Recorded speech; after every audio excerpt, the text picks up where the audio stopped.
Thank you. Well, thank you so much. I am still fired up and ready to go. Well, first of all, I want to congratulate Senator Clinton on a hard-fought victory here in New Hampshire. She did an outstanding job. Give her a big round of applause. You know, a few weeks ago, no one imagined that we'd have accomplished what we did here tonight in New Hampshire. No one could have imagined it. For most of this campaign, we were far behind. We always knew our climb would be steep. But in record numbers, you came out and you spoke up for change. And with your voices and your votes, you made it clear that at this moment, in this election, there is something happening in America.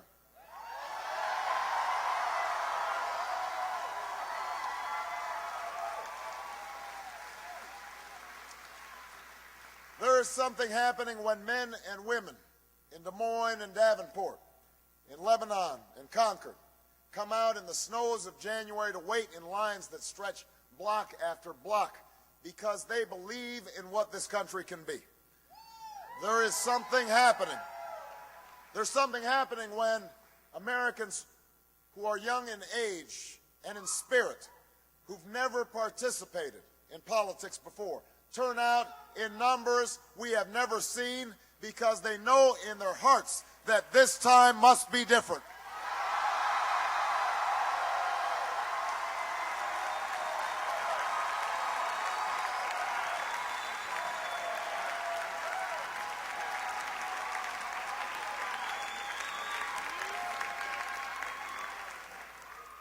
There's something happening when people vote not just for party that they belong to, but the votes, the hopes that they hold in common. That whether we are rich or poor, black or white, Latino or Asian, whether we hail from Iowa or New Hampshire, Nevada or South Carolina, we are ready to take this country in a fundamentally new direction. That's what's happening in America right now. Change is what's happening in America.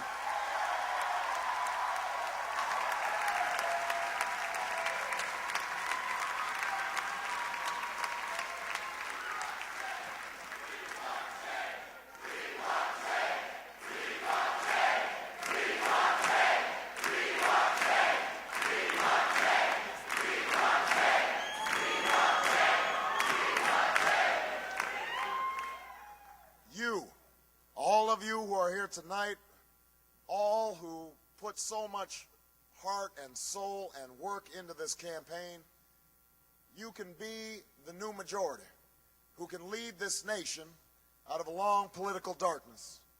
Democrats, independents, and Republicans who are tired of the division and distraction that has clouded Washington, who know that we can disagree without being disagreeable, who understand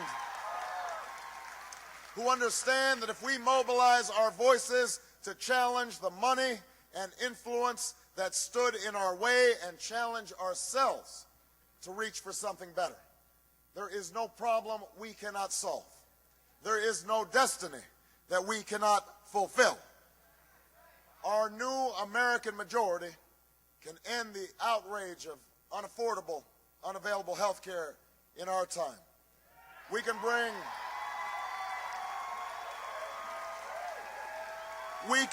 doctors and patients, workers and businesses, Democrats and Republicans together, and we can tell the drug and insurance industry that while they get a seat at the table, they don't get to buy every chair. Not this time, not now.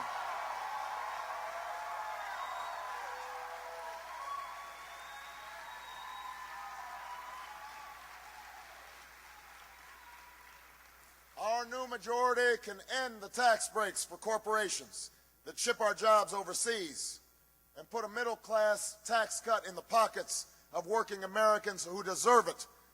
We can stop sending our children to schools with corridors of shame and start putting them on a pathway to success.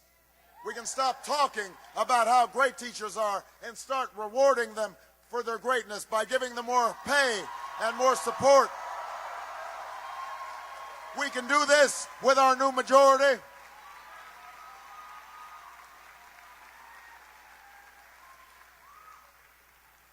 We can harness the ingenuity of farmers and scientists, citizens and entrepreneurs to free this nation from the tyranny of oil and save our planet from a point of no return. And when I am President of the United States, we will end this war in Iraq and bring our troops home.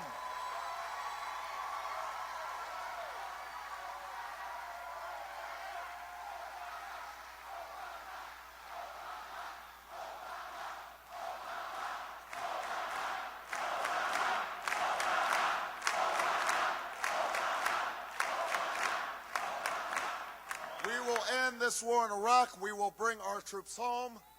We will finish the job.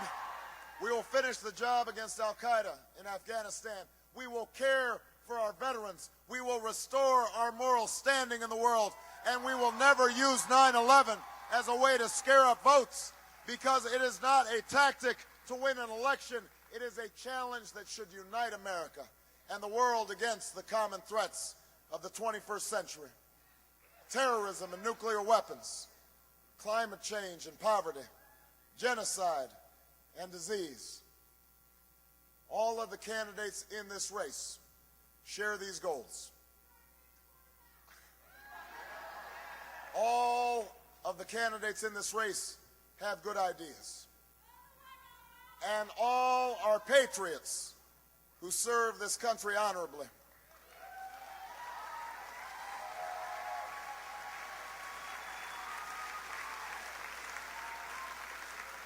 But the reason our campaign has always been different, the reason we began this improbable journey almost a year ago, is because it's not just about what I will do as president. It is also about what you, the people who love this country, the citizens of the United States of America, can do to change it. That's what this election is all about.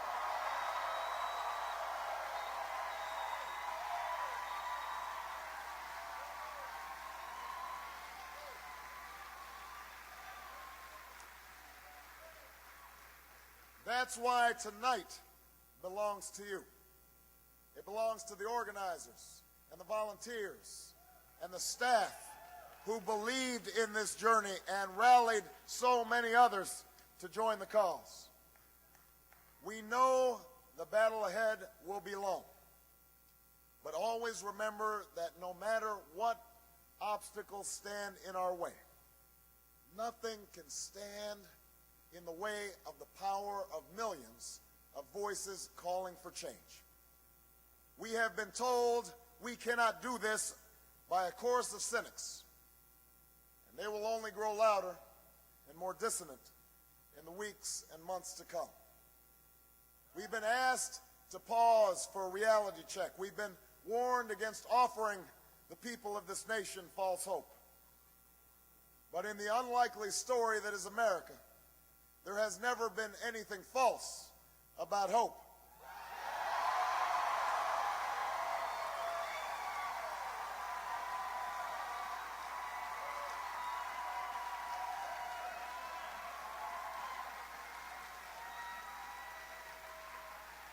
For when we have faced down impossible odds, when we've been told we're not ready, or that we shouldn't try, or that we can't, generations of Americans have responded with a simple creed that sums up the spirit of a people.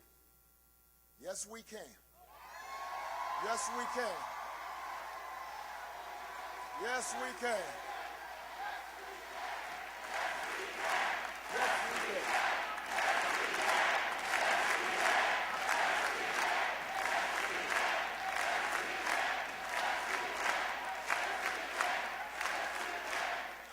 It was a creed written into the founding documents that declared the destiny of a nation.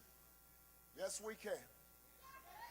It was whispered by slaves and abolitionists as they blazed a trail towards freedom through the darkest of nights. Yes, we can. It was sung by immigrants as they struck out from distant shores and pioneers who pushed westward against an unforgiving wilderness. Yes, we can. It was the call of workers who organized, women who reached for the ballot, a president who chose the moon as our new frontier, and a king who took us to the mountaintop and pointed the way to the promised land. Yes, we can to justice and equality.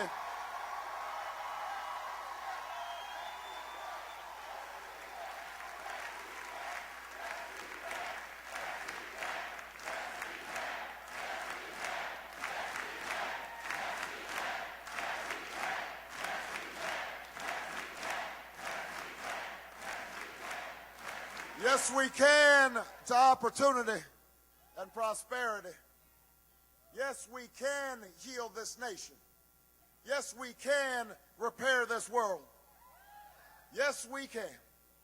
And so tomorrow, as we take the campaign south and west, as we learn that the struggles of the textile workers in Spartanburg are not so different than the plight of the dishwasher in Las Vegas, that the hopes of the little girl who goes to the crumbling school in Dillon are the same as the dreams of the boy who learns on the streets of L.A.